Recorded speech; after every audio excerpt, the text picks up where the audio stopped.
Morning. I am Allison Van Dyke. I'm the director of the Temple of Understanding, and I want to welcome all of you to our Eco Justice for All dialogue series entitled today, Violence Against Women in Politics.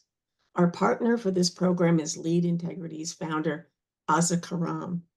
This is a series which is ongoing of the Temple of Understanding, a 64-year-old interfaith organization whose mission is to advocate for interfaith values in the secular setting of the United Nations and around the world.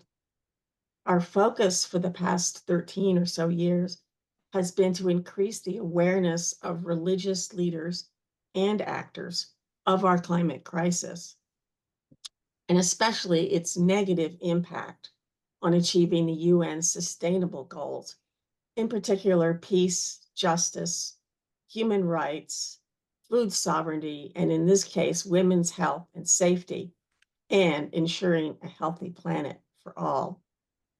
It's my pleasure now to introduce Aza Karam, founder of Lead Integrity, who will introduce Grove Harris, our moderator for today. Thank you. Thank you very much, Allison, and a warm welcome to all of you, our distinguished speakers, and also those of you listening in on this recording and hopefully beyond. All are welcomed. It is a great opportunity for us as Lead Integrity.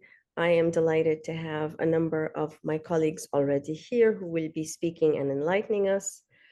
First among them, of course, is Grove Harris, an eco-feminist in her own right, and someone who has been committed to representing the Temple of Understanding at the United Nations for a number of years. In that capacity, Grove also has become a very known advocate of justice in its holistic sense, and most especially relevant to issues related to ecology, climate change, and also women's rights and human rights throughout the UN system. It is a great pleasure for us to be here as Lead Integrity. We learn at the feet of the Temple of Justice. As the first woman-founded international interfaith effort, the Temple of Justice, the Temple of Understanding, the Temple of Understanding is a remarkable institution in and of its own right. The leadership that Allison Van Dyke has led over the last few years is exemplary. Lead Integrity is a women-led, women-driven, but by no means women-centered or women-exclusive organization that is international in scope. It is a community of consultants with remarkable expertise and experience from all corners of the world on all issues relevant to human rights, peace and security, sustainable development, humanitarian efforts, and most especially also issues of media and communications. As the first women of faith-led and women of faith-inspired international management consultancy of its kind, we have a great deal to learn from the Temple of Understanding that have continued and are about to celebrate very soon, hopefully, 65 years of remarkable service to humankind. We are delighted, honored, and humbled to be able to join our forces together in this particular conversation, which I think is extremely relevant to everything that is happening in our lives today. We have brought together remarkable experts, which Grove will have a chance to be able, as a moderator, to introduce much more fully. Let me just say that it is a truly inspiring moment to talk about a remarkable set of issues that is undercutting, undermining, and seriously harming our attempts to uphold human rights and democracy globally. We cannot speak of justice when women are violated in multiple forms and formats, when gender is an issue that seems to be a toy in the political table, a matter of compromise rather than a matter of human dignity. And we've arrived at a moment in time when we need to be able to understand that when violence against women takes place, it is violence against every single member of the community. When it happens in the political spaces, which it is in a rampant way, then it means that we are losing whatever is left of the shreds of human dignity that we need in order to sustain not only our communities and societies as humans, but our entire living planet. These issues will be much better elaborated in the next session, and I'm delighted to be able to say once again, thank you to Temple of Understanding for their remarkable work and efforts, to Allison and to Grove. And I welcome once again all of you and our colleagues as I hand over to our moderator for the day, Grove. Grove, it's yours. Thank you. Thank you so much, Aza, for your kind words and for the expertise and leadership that you have brought to this arena.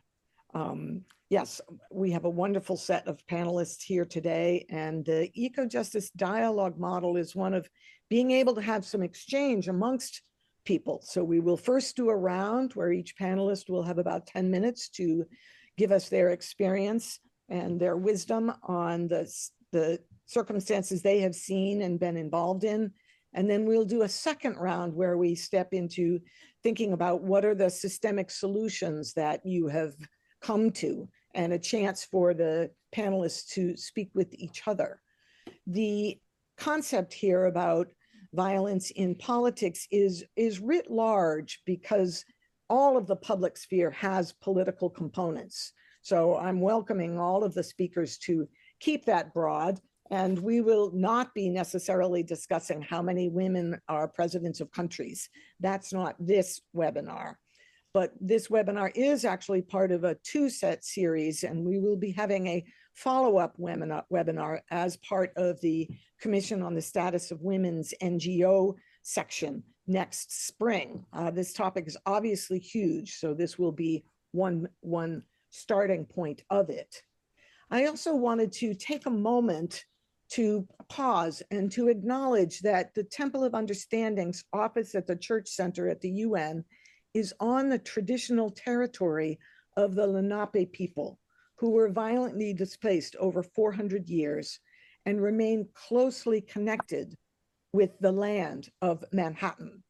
New York City also has one of the largest and most vibrant Native American populations.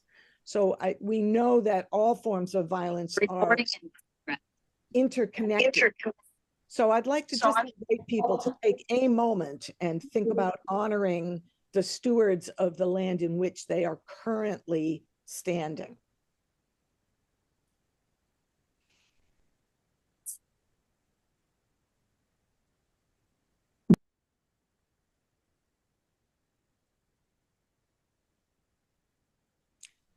And to just, in a sense, dedicate our work today to the justice work that is inclusive of all of these concerns, and that women are half the human race and all people are engaged and impacted in the kinds of violence that we will be discussing here.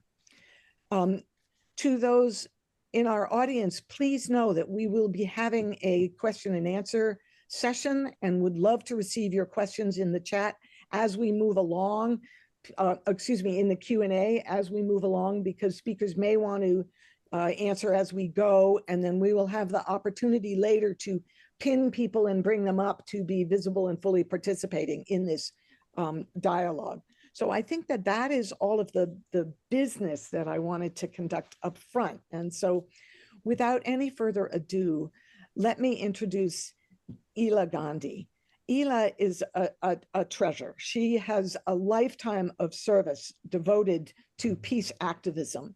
She is South African and is devoted to nonviolence, social justice, her grandfather's legacy, work on the ground, and also globally, both in South Africa and India, and representing herself in so many different organizations. So she is a 2015 Juliet Hollister awardee, and as part of that, she helped inspire the Temple of Understanding's Women's Initiative under the theme of religions protect and respect women.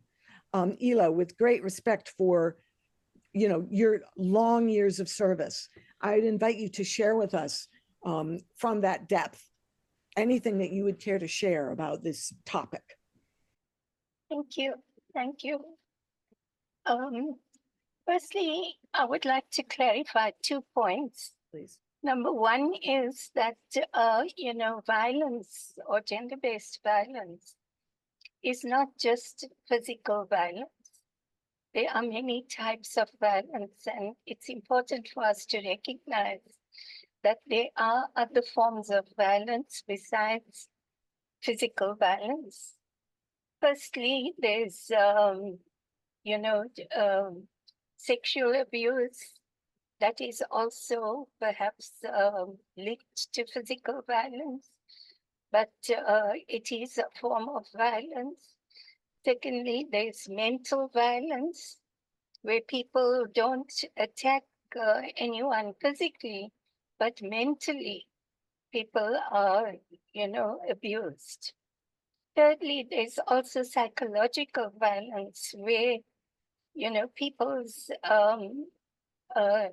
psychologically, they are abused in such a way that it has a permanent kind of effect on their personality.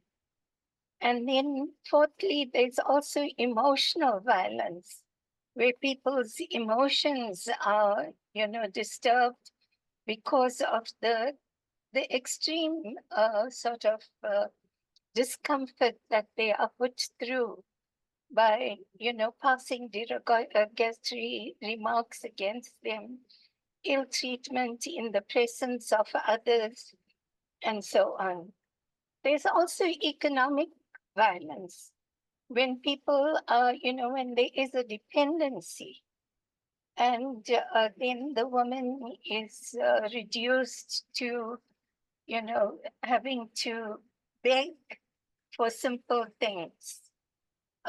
There's also finally structural violence, where it's legislated that certain things are, it's recognized as normal. And so there are structural issues that also cause violence against women. Thank you. The second point I want to make is, when we talk about violence in politics or against women in politics,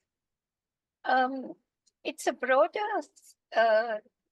concept than just those women who are elected into office. There's also the women who are participating in political parties. There are also women who are participating in liberation struggles.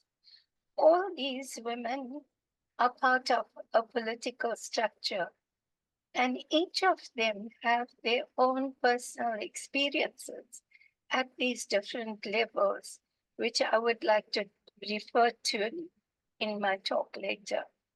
I don't know if I've given my 10 minutes, or should I go on?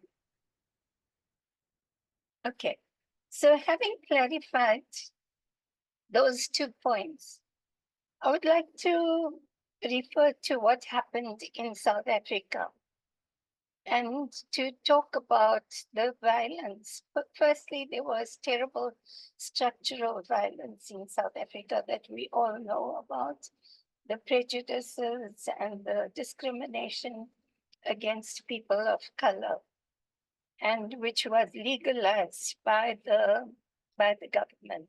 So there was terrible structural violence at all levels against people who were in the liberation struggle, against ordinary people, in many, many ways. I won't go into the details, but there was that violence. Then we see that there was also economic violence against people of color. And there again, women were also at the bottom of the ladder. So, there was the structure of who earns the highest salary. And you find that men are at the top, where the highest salaries are paid and women are relegated to the bottom level where the lowest salaries are paid. So that, in a way, is an economic abuse of women, that their work is not recognized, their work is trivialized, and therefore it's not considered, um, as valuable to society, and therefore they don't get paid highly. Also, the fact that they are not allowed to get to the top levels because they are women. So that is another form of abuse where women would be discriminated against, and men will climb up to the top, women will remain at the bottom.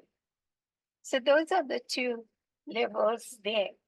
Then you find that in the liberation struggle as well, you'll find that women are at the forefront when it comes to demonstrations. They march, they are in the front, they get arrested, they get tortured, everything. Yet when it comes to the leadership of the political organization or the liberation organization, it is headed by men. You hardly see women leaders in that leadership, and it happens across the board. So I'm not going to name any particular country, but look at it yourself and you'll see that the leadership comprises largely of men. So there again, there is that abuse against women, that they are okay to demonstrate, it's fine for them to come out and expose themselves, but it's not fine for them to be accepted as leaders. And then you see this other violence that is committed against people, particularly women who are occupying these low-level jobs, so-called low-level jobs. I think they are the most important. They should be the highest level of jobs, but society considers them as low level. And I'm not going to go into details, but if you read the story of Sarah Baartman, she was one of those ladies from South Africa. And her story is well known all over the world. But if you haven't heard of her, you can go to Google and pick up the story. And then you'll realize the extent of violation that women suffer and are made to suffer. I think I'll stop there. When next round, maybe I'll talk about our negotiations process and women who were in politics in South Africa and some of the challenges we experienced. Thank you. Thank you so much, Ila. I very much appreciate the heart and depth of your keeping the definition of violence so broad to include all of these arenas. Very much appreciated. Would you be so kind as to spell Sarah Baartman's last name for us, just so that we can find her? It's Baartman. Perfect. Thank you for lifting her up. Wonderful. Next, I am honored to introduce Filsan Ahmed. Filsan, I know that your connection is not strong. Is it possible for you to show your image for just a moment, or if that's dangerous to your connection, don't do it, because we're very eager to have your words. Filsan she has been part of the Ethiopian Ministry of Women, Children, and Youth. She was the youngest person in that cabinet and has some very direct experience of violence in the setting of war that she can share with us. She is also a woman who has a Wikipedia entry that lists incredible accomplishments. She is the managing director of the Horn Peace Institute, and she also has started Nabad TV, as a way to carry her messages about peace and ending violence throughout Ethiopia and further. Filsan, without more ado, please welcome. We'd welcome your thoughts for about 10 minutes, your experiences about this so important topic. Okay, perfect. Thank you so much for having me. We don't have electricity today, so I do apologize for that. It's a nation, it's a whole country. So, again, thank you so much for having me, and thank you so much for really putting together such an important webinar for all of us to come together, attend and be part, and also give what we've experienced throughout our time, but also learn and network with one another. And I'm sorry, due to the bad network, it won't be ideal for me to turn the camera, so I will try to speak, but if I am able, then later on I will try to do that. And I do apologize. Thank you. I'm really humbled listening to my sister Ella Gandhi, and hello everyone again. And I was really inspired by all of you and all of your stories. As you know, I am the former Minister of Women, Children and Youth of Ethiopia. I resigned during the time of the conflict in my country. We are still in conflict, but at the beginning of the northern conflict, where many women were raped, and being the Minister of Women at the time, it wasn't an option for me that I had to speak, of course, and speak against all the odds. It wasn't easy to speak. It wasn't easy to stand up for what is right. As we know, when you stand against the crowd, it's always challenging. So it was a really difficult time for me, for many other women who spoke against rape, but who spoke in power at the time about the rape that was taking place in my country. And being the Minister of Women and Women myself, it wasn't easy. It was one of the hardest things I've ever endured. You can say that, to come to the ministry. It was COVID, and then from the COVID, 6 months to the COVID, we had to go to war. And 3 months to the war, we had this horrific reports of women being raped in mass and being targeted because of their identity, because of who they were, by the military, as well as by militias as well. And it was very challenging to even say rape has taken place, let alone speak and do something and be accountable. Just the word of saying rape has taken place was a very difficult task for me, my ministry, to the point where later on, after 9 months from the date that I spoke, I had to resign. And when I resigned, I didn't stay silent. I kept speaking until the Pretoria Agreement were reached, and we're very grateful for that. But as you know, the agreement was between two parties. It was between the warring parties. It was between the men in power. It was never something that centered the women, the ones that bared the brunt, the burden, the pain. And for us to watch such an agreement, yes, we needed the peace more than ever, but we needed a peace that was centered equally, a peace where we had where women are, or where the center, and not representatives as token for that reason.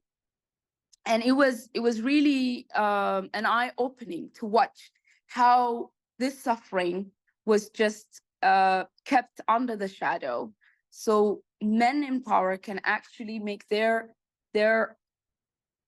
agreement in creating a peace that only evolved around them.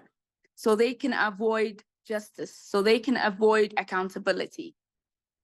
And the need for gender equality and women empowerment is very, very crucial. Not just for Ethiopia, but around the world, as we heard many of other sisters who spoke today, and especially in the Horn of Africa, where conflict has so often defined our recent history, the role of women has been marginalized. But history shows us that when women are given the space to lead, the result is lasting peace, more inclusive societies, and stronger communities.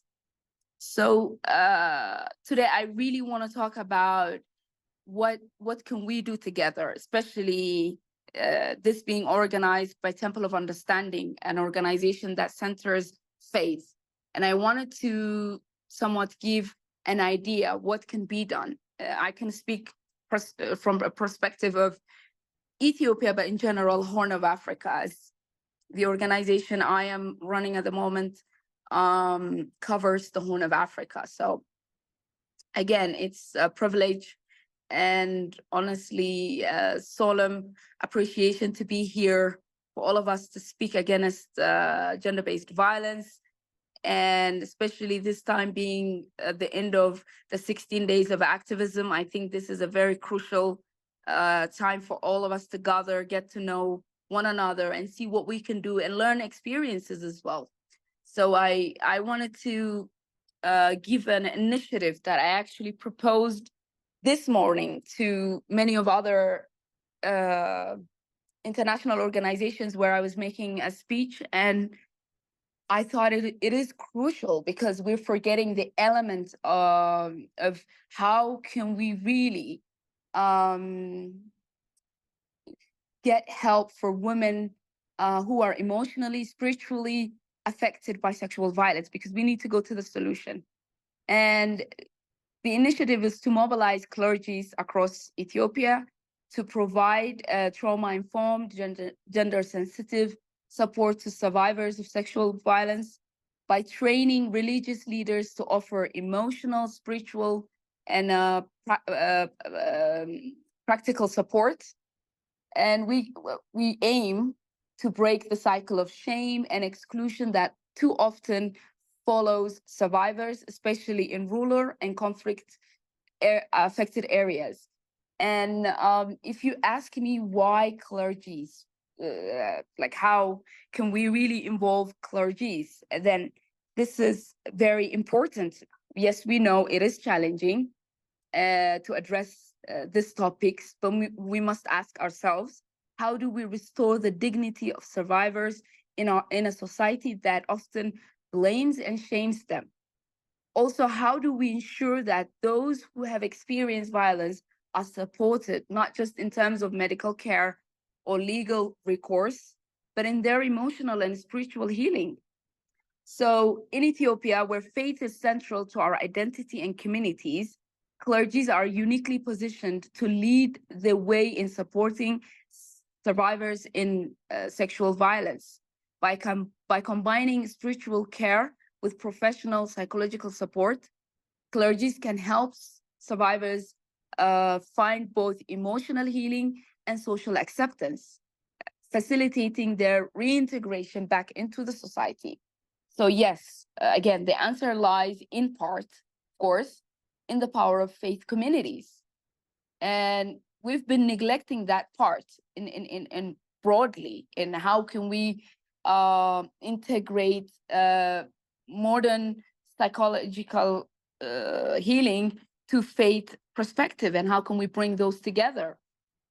And faith leaders have an unmatched ability to influence attitudes, heal wounds, and promote the reintegration of survivors. And that is why we've decided to center or propose this initiative, clergy-led initiative, to address the mental health and psychosocial needs of survivors and to reduce the stigma that too often forces them into the shadow. So what do we envision? We envision a society where clergy, as trusted community figures, can lead the way in breaking the silence around sexual violence, offering immediate psychological first aid, and advocating for the reintegration of survivors. Through faith, we can restore the sense of dignity and belonging that every survivor deserves. And we aim to take different actions. And one of the actions we want to take is a clergy-led awareness action or campaign. We're training religious leaders on sexual violence. And we want to equip clergies with the knowledge and the tool needed to understand and address sexual violence. We believe this will include education on the impact of violence, the importance of prevention, and the role of faith in promoting justice and equality. We also want to spread the awareness in rural communities, in areas where law enforcement and formal services are limited. Clergies are often the first points of contact. So by raising awareness with faith communities, clergies can become powerful agents of change, educating their congregations about the reality of sexual violence, the importance of preventing violence, and the need for justice and healing. Integrating faith and healing. So how can we really combine those two? The combination of spiritual care with professional psychological support will provide survivors with a holistic approach to healing, one that addresses not only their psychological distress, but also their spiritual and emotional well-being. We want clergies as advocates for reintegration, because many times we've seen how survivors really are affected by challenges like stigma. So religious leaders have the power to publicly denounce the stigma that surrounds survivors. Clergies can also teach their communities that sexual violence is a societal issue, not the fault of the survivor. By calling for a culture of acceptance and support, clergies can help shift the narrative around sexual violence, make it easier for survivors to reintegrate without fear of social ostracism. Now, we want them to promote social reintegration. We want clergies that can advocate for survivors to be accepted back into their communities, focusing on messages of forgiveness, restoration, and justice. Through their leadership, they can facilitate community-based healing, ensuring that survivors are welcomed, valued, and given the opportunity to rebuild their lives. We also want to interrupt you for one moment, if I may, to say that you have allies on this panel, and you've given a strong call for next steps. What we'd like to do is to finish the first round of speakers talking about their direct experience, and then move further into the various solutions and how we move forward in those. So wonderful. So yes, thank you. Go on. I do hope that you can stay with us, but we will follow up with you if your connection fails. But I'll offer a prayer for the electricity. Thank you. Thank you so much. Yeah. Absolutely. Thank you. I'm so glad that you were able to join us. Absolutely. Thank you. I'm here. So please continue. Yeah. Yes. I'd like to introduce now James Patton, who is a partner with Lead Integrity, the former president and CEO of the International Center for Religion and Diplomacy, where he led efforts to bridge religious divides and foster peace in conflict-prone regions. He has 25 years of experience working globally in conflict resolution, interfaith dialogue, addressing complex social and political issues. James, we're going to give you about 10 minutes, and maybe you'll be lifting up the voices of some of the women that you've seen on the front lines, or giving your own experience as someone in support towards ending these problems. So please, over to you. Well, Grove, thank you so much, and thank you for having me here. Grateful to both the Temple of Understanding, Lead Integrity, and also everybody on the panel. I was kind of in this meditative space, just going with Filsan, and so I've been kind of pulled out of that. I could have listened to her talk for another 25 minutes, but again, I'm happy to share, and I'm grateful to share. Most of my work, honestly, has been in quote unquote developing world with communities that really have very little of the undeserved privilege that I was born into as a white middle-class American male. So my career honestly has been largely defined by being an outsider and making myself available to support insider solutions. So I certainly can't speak to the fear and pain of being a woman who suffers the kind of violence and oppression we're discussing today. But I'm more than happy to talk about how I've engaged in those spaces.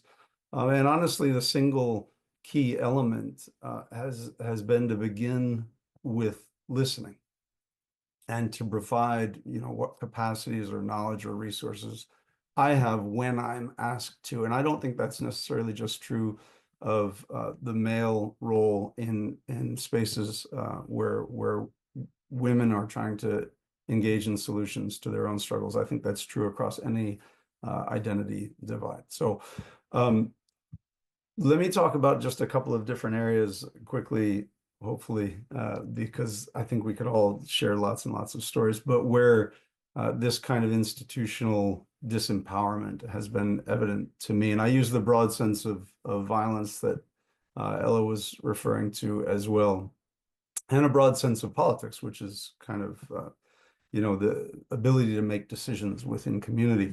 And the first of that is very, I think, evidently exclusion. So, and this is not just a problem in the developing world, but I think of a panel I was watching in Helsinki on women, peace, and security, and Tawakol Karman was moderating a discussion between four men.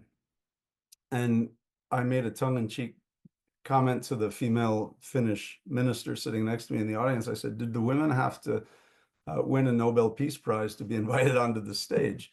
And I don't think that's an uncommon thing for us to see. I think we all know those kind of head-shaking photos of these giant oval tables surrounded by men who are discussing the status of women at important multilateral meetings.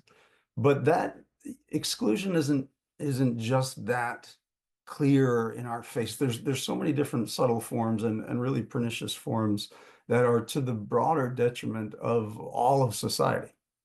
I was looking at some recent economic reporting by the World Bank, which was pairing the extremely high rate of microloan payback by rural women agriculturalists compared to men, alongside the staggering gap in access to financing for women.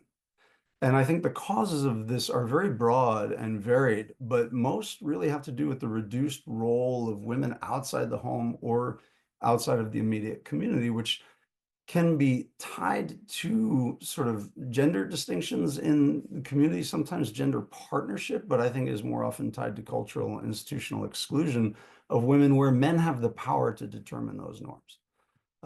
Now, the corrosive truth of male insecurity is not insignificant in these spaces, but even those factors I think are really nuanced, and it's not easy always to come up with simple pathways for change. So a male friend of mine was in conversation with conservative religious leaders in Afghanistan after the Taliban had retaken control. And he was told in confidence that they were not against girls' education. One of them said, but we know that women perform better than men in school and therefore will end up being better qualified for work opportunities. Now, on the surface of that, it seems kind of shockingly sexist reasoning, but he went on to say, remember, the men are all armed and battle hardened. What are we going to do with thousands of men who are suddenly pushed out of work, who are holding weapons, and they don't have any other good opportunities? We will most likely devolve into even greater civil and tribal violence. So now, is that a reason to remove the support for girls' education, women's empowerment? Of course not, but it does point to a much more nuanced set of concerns than just a simple, sexism, a superficial view of what's happening there between the men and the women. So this is just advocating for kind of a deeper understanding of some of what's happening under the surface. And I don't believe that it's necessary in this group to highlight what we see as kind of a troubling regressive global trend with respect to this kind of imbalance and inclusion. The second one that I want to talk to is repression. So there are, of course, individuals, faith traditions, cultures, political institutions, social institutions that actively and openly disallow women from advancing toward the equality of fully realizing their selves and their potentials. In the piecework I've done, where my immediate priority has been to stop violence, I've often come into partnership with such groups. And it is a paradox, honestly, that's very challenging to grapple with at times. I remember, for instance, working with very conservative, self-described Salafi Muslim leaders in North Africa. And they were essential partners in reducing youth recruitment into violent extremist groups. But I met frequent challenges, mostly from my progressive friends and colleagues, along the lines of something like, if you work with these folks, you are validating their entire belief system, including their extreme oppression of women. But in these circumstances, I find that confrontation, combativeness will close doors. You know, there, in many cases, persuasion, even though it takes a lot more time and maybe has only moderate gains over time, is much more powerful of a tool where you take the time to build trust, to work on issues of common concern, like in this case, reduction of potential violence. And then you begin to more deeply be able to open and share worldviews with folks who you have built a little bit of confidence with and community with. In this case, it would be kind of a male to male space because of those structures that allow those dialogues that may not otherwise happen. So I'm not saying that advocacy for what we think is right and direct confrontation of wrongs are not necessary actions, but the context matters to the outcomes that we seek. And yes, there are people who are beyond persuasion and maybe should be restrained by other means. And I would put most actively violent and hateful groups into that basket, so to speak. If someone is intent on knowingly being violent, discussion is probably not the appropriate action in that space. But once they're restrained, it is my conviction that discussion is precisely what's called for. I've worked with murderers in Latin American prisons, some of whom have found spiritual growth and want nothing more than to seek forgiveness and change their lives. And while they could never change their past, they certainly can change their futures. And I'll tell you, when you're in a room full of young gang members, it's not the middle-class white American, Irish, Italian, ex-Catholic Quaker who's in a position to say, you guys might want to choose another path. It's the guy who has the knife scar and the tattoos and the prison record. That's who has the authenticity and legitimacy in their eyes to steer them in a different direction. So it's important, I think, for us to see that the folks who have engaged in the kind of things that we're talking about may, if we can engage with them on a persuasive basis, become our greatest allies. Now, I didn't mention, and I know it's already been mentioned, the most apparent form of urgent violence, which is direct physical violence. We are all acutely aware of the grotesque abuses of women in conflict areas, such as those that were spoken to by Filsan. I think because they're often easier to attack, unarmed, in many cases, symbolic of community, there's a surrogate violence against women that is used to demoralize or dehumanize or demonstrate superiority over an adversary. In Colombia, the girlfriends of FARC and ELN rebels were targeted by paramilitaries because it was hard for the paramilitaries to get at the actual armed actors. So they would find their girlfriends, track them on their way back to their homes and kill them and display that publicly as a way to punish anyone who is in relationship to these groups. So even that, though, has its own subtleties, and I'll just relate one more anecdote before wrapping up. There was the same Colombian women were sharing the stories of how there were huge spikes in domestic violence after the armed conflict had ostensibly ended. And that's clearly reflected in the statistical data. And spousal murders by demobilized male soldiers had gone way up.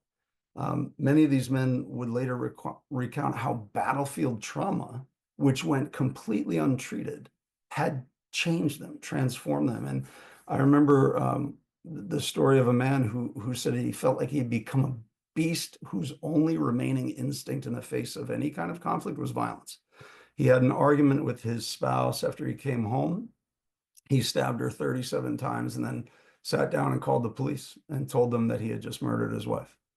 Now, should we sympathize with this man? Because the unfathomable inhumanity of his actions obviously make that an incredible challenge. But are we obligated to understand how our societies create such men who may otherwise be molded into someone with a different sense of care and compassion? Absolutely. For me, justice is not just accountability. It's also our collective responsibility for social transformation. So neither women nor men find themselves in these places. And then I'll end there, and I look forward to the further discussion about solutions, perhaps. Thank you.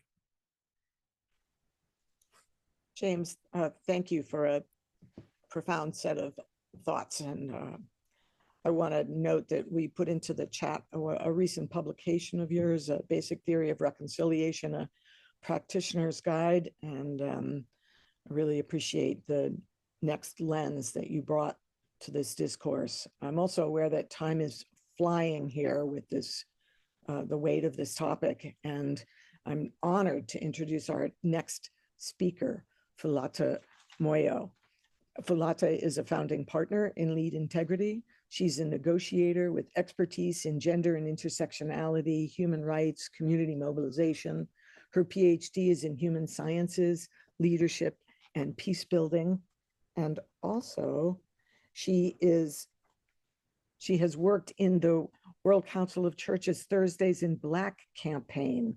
So we'd love to hear about that, as well as your understanding about unequal power relations and their centrality in what we're speaking about. And I assume you'll tell us something about the 16 days of activism that I know you've been very active speaking in. So please, over to you, Fulata.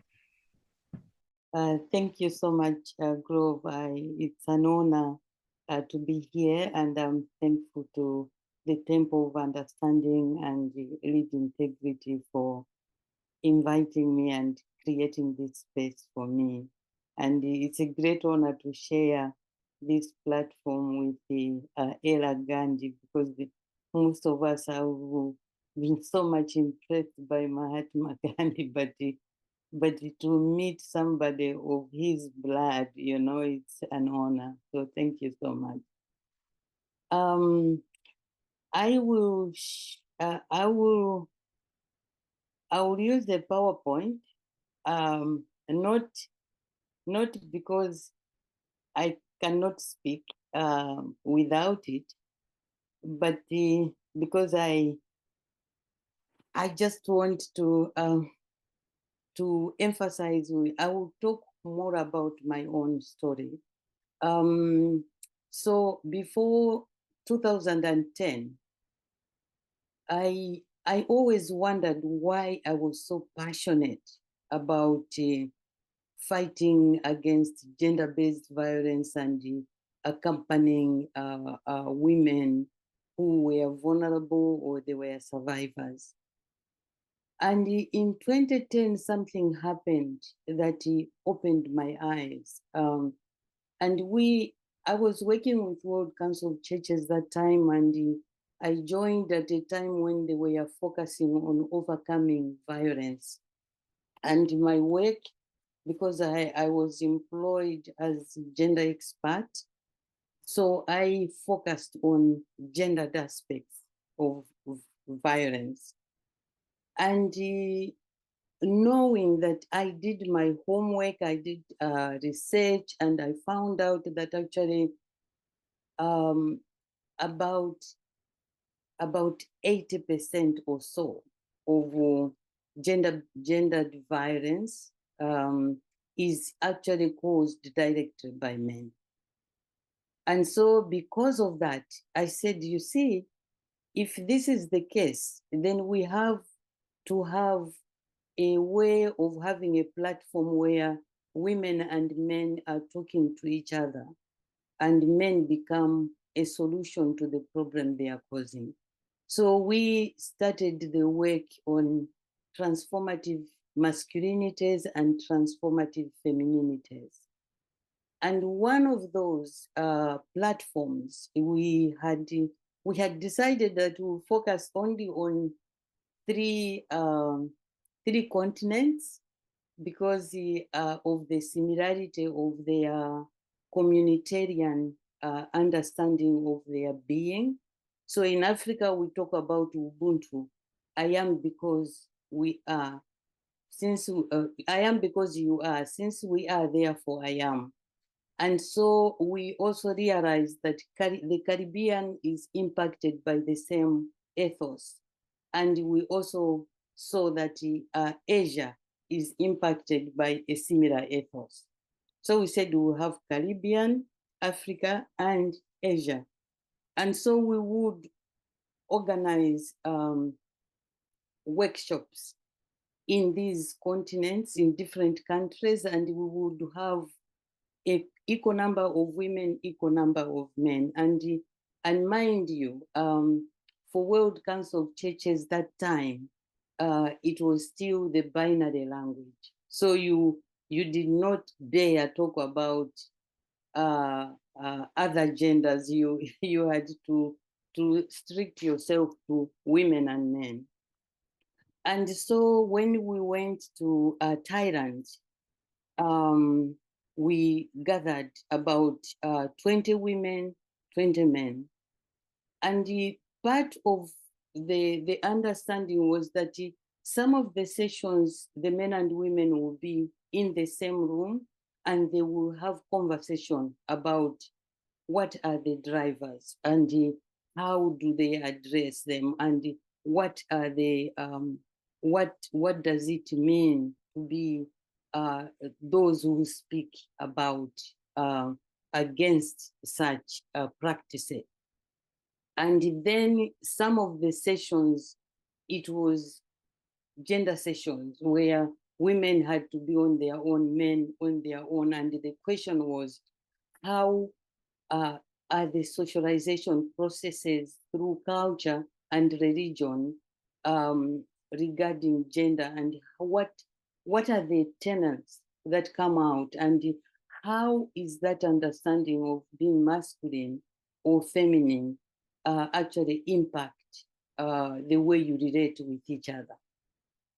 And it was one of the sessions we decided that we were going to go to a place where they were giving a response to survivors of gender-based violence, especially sexual trafficking. So we went to this center. And as we were coming into the center, there was a young girl who was coming towards us, and she was pregnant, heavily pregnant. And I don't know how it happened, but as I looked at her, I felt like she was not in her body, like the body was walking. And it was a very traumatic understanding because I could feel that she was not in her body, but then I could see in her eyes that it was like horror, kind of. And immediately, it just occurred to me that actually I was passionate about these things because I had been sexually abused when I was a child. The memories just without warning me like that. And I remember I was in tears, and I was leading this team. So I had to think very fast. I handed over the team to my friend and I went straight to the director of the center. And I remember I was in tears and I walked in the office without even knocking. And I said, who is that girl? So she says, which girl? And because she was in the office, she didn't know which girl. I said, the girl she met us at the gate and she's pregnant. He says, oh, that one. She is a girl, she was trafficked from Myanmar and she was raped by her traffickers. And yeah, she's 8 months pregnant and she's 14. I said, and what are you doing about her? She said, oh, we are a Christian institution. We teach her the gospel of she should forgive her offenders and she would embrace the pregnancy as a gift from God. And I almost punched her face because to me it sounded like they are using the scripture to silence this girl. I mean, I believe in forgiveness. I believe in children as a gift from God. But to just pull that information on a girl who is in pain and without creating a space for her to talk about her pain, I found it unfortunate. And so because of that, when I came back from Thailand, I started now looking into the World Council of Churches, what were the resources, what had happened, if there's anything that had happened in these areas. And I discovered that between 1988 and 1998, there was what they called the decade of churches in solidarity with women. And during that time, they sent representatives, mainly a man and a woman, to all member churches. And World Council of Churches has 350 member churches, and they operate in about 120 countries. So they sent representatives to all these countries, and they were asking questions about how churches were creating spaces for women and how safe were women. And they discovered as they were doing this, when they went to Argentina, they met the mothers of Plaza de Mayo, who were protesting against the disappearance of their children. And they were really addressing the whole question of violence and suppression. And they went to Israel and Palestine. They met the women in black, who up to now, if you go on Friday in Jerusalem, you meet these women, they protest against war and violence. And then they went to Bosnia and Herzegovina, that country. And Rwanda, they met the women who were already protesting against the use of rape as a weapon of war. They went to South Africa, they met the women of Black Sash movement who were protesting against apartheid and its use of violence. And so what was common thread in all these movements was the women's own agency with a spirituality of resistance, to resist violence and to find ways of not just coping, but building resilience and building healing.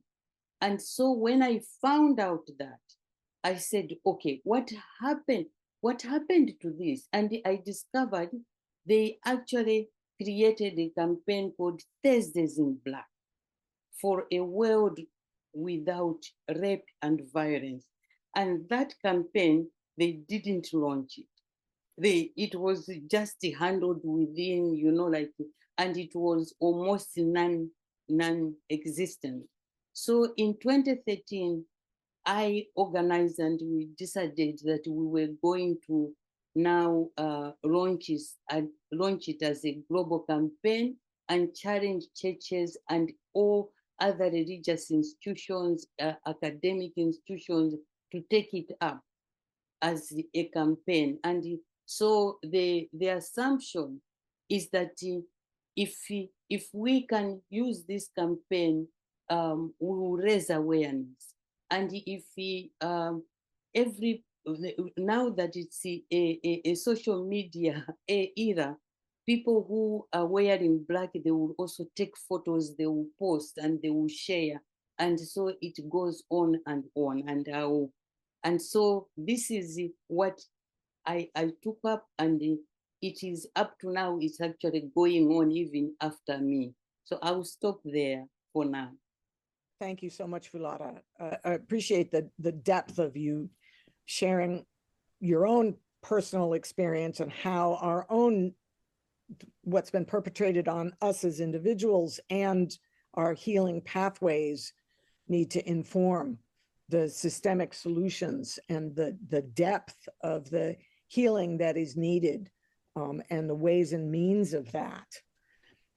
I want to tell our audience that we are about 20 minutes away from closing, and I really need you to I've got one question in the Q&A, and I'd like more of those, so we'll be able to attend to them. But I'm also now very pleased to turn back to Gandhi, who spoke very briefly in our first round.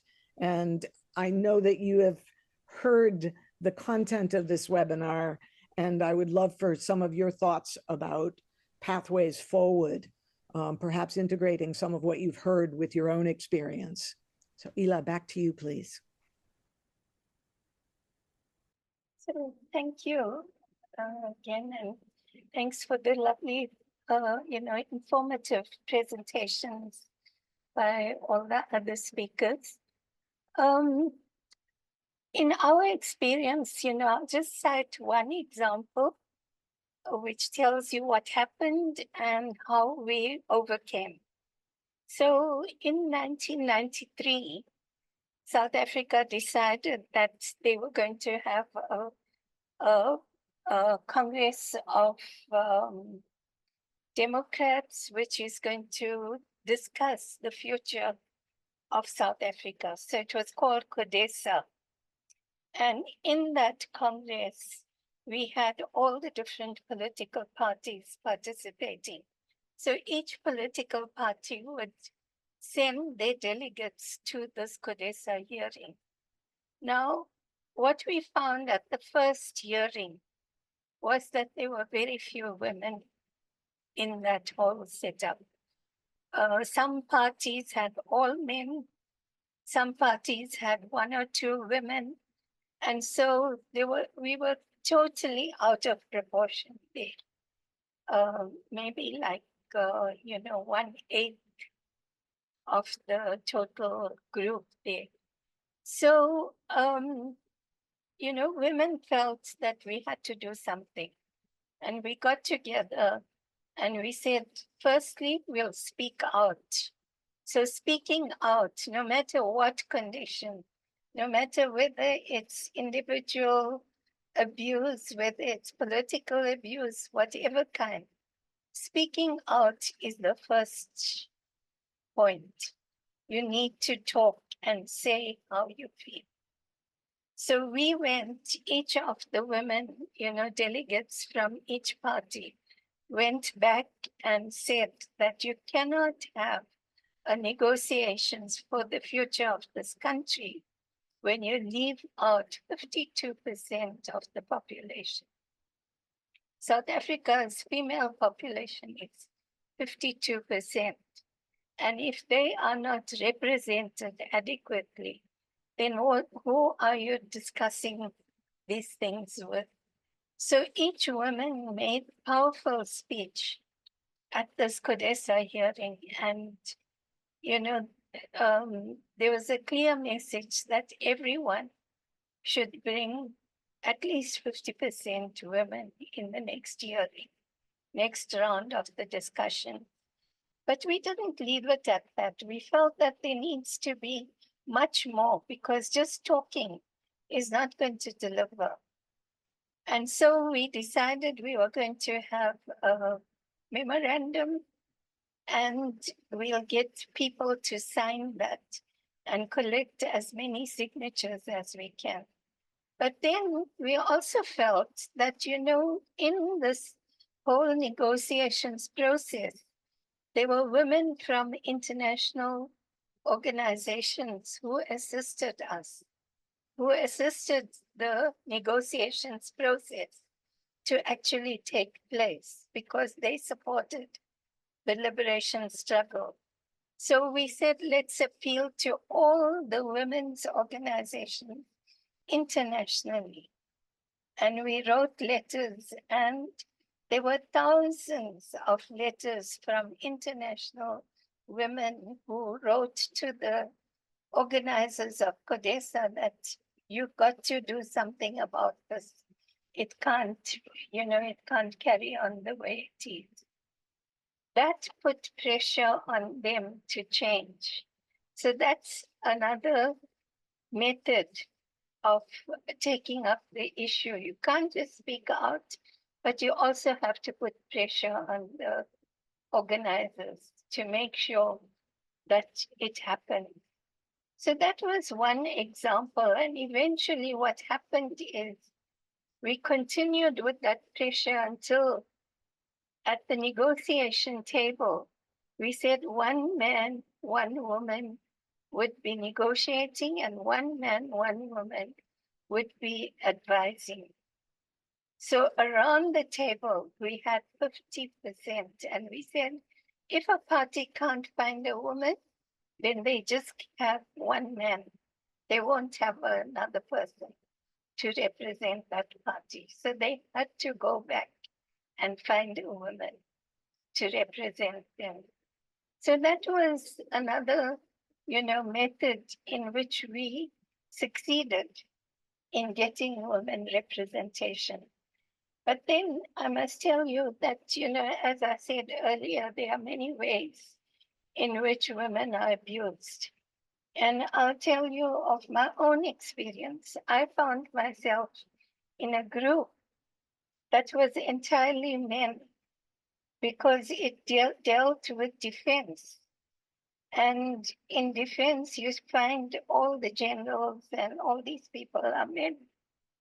So I was the only woman, and I was there because the women had asked me to represent them on that group. And from the first meeting, I realized when they talk, they say gentlemen this and gentlemen that. And I was like an invisible person sitting at that table. Nobody recognized me, nobody acknowledged me. And I felt that you can't carry on like this. At first, I was humiliated. I felt, like excluded, the word that you used, Jane. I felt that, this was, should I actually stay in this group? What contribution am I going to make? Because they won't listen to me. And I felt I could feel myself feeling that I wasn't adequate enough. And I went back to our group and I said to them, this is how it is. And they encouraged me. They gave me, strength. We had a group that was doing research and they said they'll do research and back me up, give me material to stand my ground. And they said, go back and tell them that you are there and they must listen to you. And so at the next meeting, that's what I did. I said, I am here. I'm not a gentleman. I'm a woman. And I want to be acknowledged as such. And I want to be heard at this meeting. And after that, I was able to contribute and speak in that group and made my own presentation. So I'm just saying that that again is another way in which women are sidelined because they are in the minority, because they are one or two, they feel, that their voices won't be heard. But when you ask other women to support you, you get that support and you get the strength. So always speak out, get support from other women, get support internationally, and fight for your rights. That is the way to go forward. All our leaders of the past have shown us that it's the only way that you can get somewhere. You'll get a voice. There was a time when women didn't have a vote. And had it not been for our women who stood up and fought for it, we still might not have had a vote because they consider women to be too inferior to cast a vote. They don't think that you have the brain to think that you can actually vote the right person into a position in parliament or anywhere else.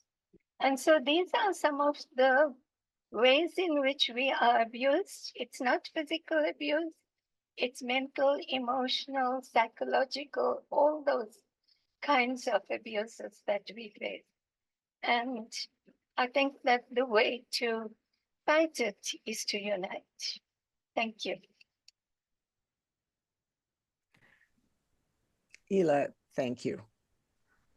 Thank you for that profound overview and shining light pathway forward. I'm acutely aware we have 10 minutes left, and I want to address some of the questions in the chat. And one of them was a question about who inspires, uplifts me, us, and I want to say that all of these speakers have offered such nuanced comments that I am uplifted by all of you. We also have Marie-Therese Saif, who's the president of NGO Namehead Lebanon, and her organization is headngo.org, and I very much appreciate raising up the pain and suffering of women in Gaza and women in Lebanon. We also have Rajmi Jaipal, who is very appreciative of your work in particular, James, and is asking about, are there strong male education and empowerment movements to heal and empower young men? And again, she's Fulata lifting up your work as well, wondering about if the World Council of Churches is incorporating psychological services. So Fulata and James, I understand that Filsan has had to drop off, but I want to invite each of you to just make a very brief closing comment, and then I'm going to ask Aza to come in and make a comment about a speech that she's given recently. The entire subject of the violence against women and the way it relates to the earth, that we will need to put off because it's yet another profound theme that works with everything that we've laid out here, but we don't have the time in this moment to address it fully. So that we'll put forward. And so then, James, would you like to offer us some closing comments? Sure, thank you. I'll try to be very brief. I want to highlight when it comes to solutions, right? I want to highlight a couple of things that come to mind. The first is what I would say current agency. I don't think looking for institutional and structural change is incompatible with acknowledging current agency. Very few people are truly totally disempowered. And I think women in the spaces they're in now, and this is part of what we try to seek when we engage communities, have access to forms of power that oftentimes men don't even have access to. For example, I remember in Pakistan working against recruitment to extremist organizations. It was the women partners who could go and confront the armed groups because they were so taken aback by a woman coming and quoting Quran and Hadith to them and arguing against recruitment, whereas if men had done that, it would have just resulted in violence. So they were able to have conversations that the men were not able to have. In Myanmar, for example, women hanging their skirts and dresses from the power lines because men have an aversion to walking beneath them for cultural reasons, and it actually stopped the junta from attacking different villages. So there are capacities there. The other I would say is cultural imagination. In a lot of places, the culture is not prepared for some of these changes we'd like to see, including women's roles. It's not insignificant, the role that women sometimes play in upholding these gender differences and even empowering toxic masculinity. Now we can debate where that comes from and why and what pressures have been put on them to do that. But a lot of times these are internalized perspectives that are sustained by everyone in the culture. So how can we play a role in expanding cultural imagination? I think in that case, women in particular need to do that. And there is a role that men should facilitate where women speak to women. Men should not see themselves as the ones who empower women in a place where they have disempowered women. We do have a space where we can use that power we have to open access and to transform the thinking of other men and destigmatize that inclusion. But it's not our role or our right to be empowering, but we can help provide a space where women can empower one another and then bring that into the broader cultural and structural space. Thank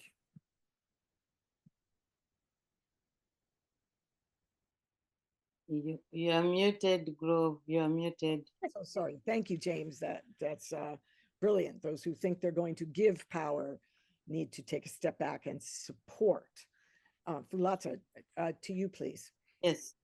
Yes, I just wanted to finish, otherwise in my PowerPoint, there was a theory of change and whatever. But I wanted to finish with the experience that we just had as Afriozi IRIAC, an organization that I'm a vice president to, is based here in Australia. And we have been doing the 16 days of activism. Each day we have had a webinar.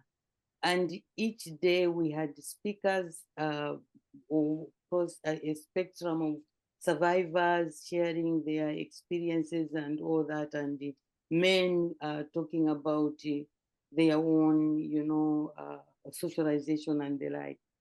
And we, unfortunately, for the first time, we just went and did all the 16 days. Each day we were here, we were meeting and different people participated. Thank you, Grove, for coming. And I know that the president of Afriozi IRIAC is actually participating. Rebecca Mpande is participating, is listening. And it was, what was shocking for us was that these webinars, different people who participated in, it was very clear that there is still big silence around gender-based violence. That no matter how each day that we had a webinar, there was somebody who would say, well, I actually didn't think it was wrong. I remember one woman said, actually, when my husband was beating me, I believed it was an expression of love. And I think simple things like just organizing information sharing sessions is very powerful, and creating a space where survivors can share their own stories of how they've built resilience, and even exploring together the question of the place of healing of traumatic memories as an important space for actually addressing gender-based violence. So I really have learned a lot within these 16 days, and we want to build on it. And I think let's work together and continue, because gender-based violence, there is still a lot of conspiracy of silence, and we have to break it before we can make headways. Thank you so much. Thank you so much, Fulata. Asa, would you kindly join us? And very briefly, we're putting into the chat some of your current writings about the pandemic of violence against women. And if you'd be willing to just say a moment about your lecture that you offered at the third annual Hans Kung Lectures, the University of Lucerne, where you really placed this question of ending this kind of gendered imbalance, this gender violence, at the center of religious work, of religious being. If you could just. Thank you. I appreciate that very much. Rather than repeating the aspects of that lecture, I think we can share it from the Temple of Understanding and Lead Integrity's respective information sharing websites. I think rather than that, I would like to honor what we've heard here today and just share with you a few takeaways from the wealth of what we've seen. Now, importantly, we didn't think that violence against women is something that only women can speak to. And as you've seen and heard from, say, the presentation by James, there is a very important role for the other half to also play and have agency in addressing this particular pandemic. And it is a pandemic. If we look at just the numbers of those who suffer it from just women, we will find that it is indeed of pandemic proportions, and yet it is not addressed as such by the various institutions that should be taking this on as an important aspect. But I also think it's extremely important to distinguish between violence against women and gender-based violence. Because if we don't, we do a serious injustice, even as we're trying to bring about justice. Gender-based violence takes into account violence against women plus. It is also violence against boys, violence against men, violence against transgender and LGBTI. This is all part of gender-based violence. So to elucidate and to speak about the two as though they are one and the same is actually not necessarily deeply helpful and obfuscates very critical measures to take into account. One of the many amazing things we've had in this fantastic set of presentations is the nuancing that came out from not only the different forms of violence that takes into account the verbal, the mental, emotional, psychological, physical in its various forms within the family, between husband and wife, but also right out there rampant. That nuancing needs to be systematic and systemic. We heard about institutional and systemically integrated violence through the many brilliant presentations. We also need to be systemically nuanced in the way that we reference and understand. And one solution, for instance, to domestic violence legislation is not going to be the same that will apply to sexual violence, and what that set of implications looks like and how diverse it is. Absolutely, absolutely important to understand what was being said about the conspiracy of silence. The conspiracy of silence is even greater when we think about how women can be the perpetrators of different forms of violence against other women. We never speak about that. It's not kosher. It's not halal. Yes, we can speak about men against women, absolutely, but we never ever speak about women against women. And when we do that, we rarely ever take into account that our own minds can be colonized by the dominant socialization, that perhaps as Africans, we can see the white feminists as knowing more and knowing better and always giving them a platform instead of being active in giving one another platforms to speak to some of those issues. Our own minds as women can be just as colonized as men's minds, and that includes being colonized by predominant understandings of what violence is and who gets to be able to say, I have been violated, and be taken seriously. Another form of silence, of the conspiracy of silence, happens when we talk and when we don't talk specifically about women combatants. It is absolutely unrealistic to assume that every single one of these struggles, including armed struggles, including gang violence, is something that is only limited to what men do.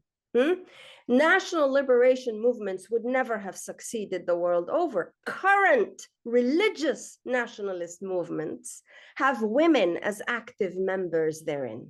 Armed violence is not just something that men perpetrate, it is also something that women take an active role in. To be silent, I wrote an article once in the late 1990s. I got lynched as a result because I was speaking about women combatants and the fact that until today, we complain that women do not get time to be listened to or respect when they are speaking. We don't realize that when we are electing and when we have an opportunity to honor the agency of women, we have yet to do so to a woman combatant, a woman who's gone through armed combat herself and has had to survive multiple layers of stigmatization, alienation, marginalization, and shame as a result of having taken up arms for something that she believed in, which men do, and they get the full respect and the social programs when it comes to disarmament and mobilization and dismobilization. We do not take into account that there are women combatants who have fought and continue to fight for what they believe in. We don't talk about the kinds of violence that they have suffered and have perpetrated. Two conspiracies of silence that when we speak about women in politics, it behooves us to at least honor that and acknowledge that even as we make a big do in 16 days of activism, which we must and we have to and we continue to learn from, we are also silent about egregious forms of violence and therefore the healing that is absolutely necessary for us to offer. It is not only men clergy who need to be educated and supported and empowered, whatever the words are, in order to heal. It is also women of faith leaders. You've heard them speak here. There are many, and by the way, there are more women of faith leaders than there are men of faith leaders, because women of faith leaders are the ones who serve, as you can see, in their own communities. They may not be ordained, but they are servants of their faith and inspired and lead through service. These women have already and continue to pay a tremendous amount of effort to heal those who are suffering the impacts of violence, all its forms. If we only focus on the male clergy, we once again engage in a conspiracy of silence. Thank you so much for the wisdom that has been shared here.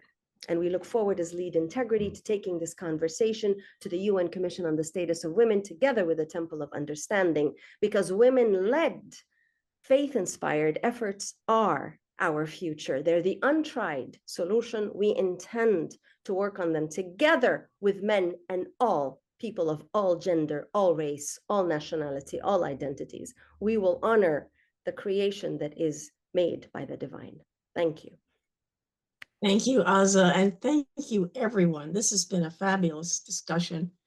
Obviously, we could go on for a long time, but there's one thing that I just thought was sort of interesting, and that is that when Ila Gandhi was given the Hollister Award in 2015 was when we decided that we would have a movement. We would try to create a movement, religions respect and protect women.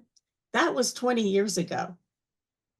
Well, maybe its time has come in a lot of ways, not that particular title necessarily, but I think that the nuance that you all are bringing to this topic and the critical importance it has for humanity as a whole needs to be taken very seriously, and we must continue this conversation, which brings me to the CSW, which we are partnering with Lead Integrity on. The date, we have a date for the CSW, the Commission on the Status of Women, as you all know.